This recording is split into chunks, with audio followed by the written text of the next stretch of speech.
Having a business should give you more life, but the reality is most businesses aren't giving their business owners more life.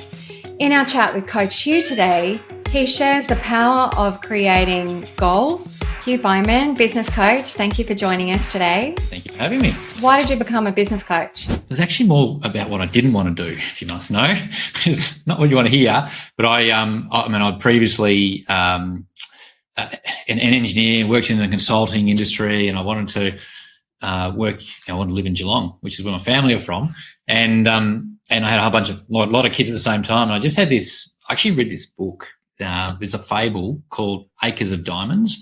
Have you heard of that? And it goes something like this: is that there's acres of diamonds in every backyard, and all you got to do is work out how to go and get them. And so I thought, well, I've got these great skills. How do I use them in Geelong? And so I stumbled across Action Coach and realised it wasn't consulting, which I didn't want to do, and it means I could design my own business, work from home, or live nearby and do my family things I wanted to do.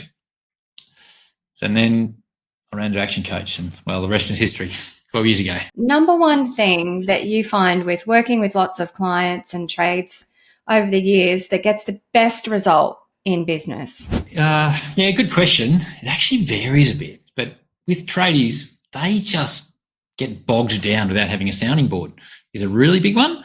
Like, they say they've got all these good ideas, but they're just in a flap or a mess in their head to work out which direction they should go in. And they kind of just openly say to me, help me come up with my direction or steer me in the right direction. And it's kind of, that's my talk. I love those sort of people because I steer them in the right direction, and they go hard and do really well. And it's, so in our speak, I guess, is giving them a bit of a destination or what they really want. They go, all I want's a business that's easy to run and a workshop and it doesn't stress them out, which is obviously a bit of headspace stuff. It's different. And a sounding board. They're the biggest things.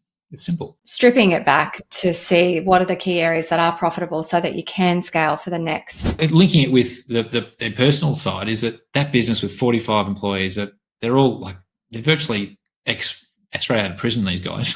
And like, the management of them is just astronomical. Like, there's so many guys who are in prison. It's not funny. It's hilarious. So there's every chance they'll be flat out the whole time forever trying to manage this team. Like, it's very hard management. You're never going to get better quality style tradesmen who can self-manage, or you can train them to be management, of small teams. And so there is a direct link with being able to get home by 5 o'clock at night, isn't there? Rather than having phone calls all night with people cancelling and not coming in and sick, So the style of that work or component is a big factor. So we look at that, absolutely. When a client, a business owner comes to you initially to talk about the challenges that they're having, what's the first thing that you sit down with them and do? I think it's, really designing what is the life that they want to build. So walk me through how you do that and why that's important. Yeah, well, this is funny. So what I actually say is that I'm in the mission of trying to build, use their business to build their wealth.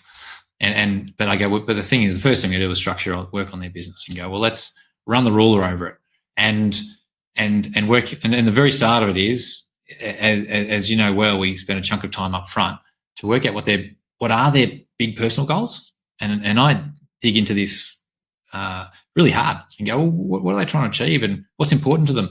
And I really want the wives involved too, like if they're a couple, it's huge. And out of the back of that, if that's what they really want there, we know we can work out what the business needs to do to deliver that. And then we start looking at some business goals, and they come up with some goals themselves, and they're often waffly, not very clear.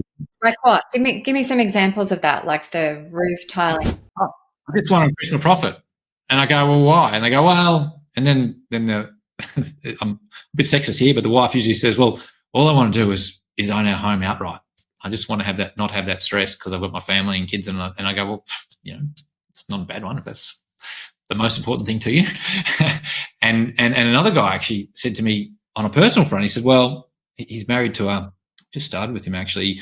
He works with a doctor, and he goes, and she's earning a lot of money, but to make him feel like he's valued, he actually just wants a thriving little building business. It's like the most important thing for him. I'm saying, surely you want a nice car or a ute or go on holidays. He goes, no, that's all okay. I just want to have a good, thriving little business that runs well, I'm really proud of. I go, well, okay, I understand. What does that mean? And then you can't talk about business goals. He's going, look, I just want to triple my income. I just need to earn a reasonable amount that justifies me doing this. And they go, well, okay, well, that's, whatever it was, 150 grand a year in his eyes. And which I think it will go much further than that.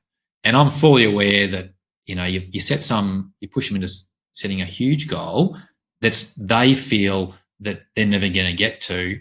You lose the buy-in from them.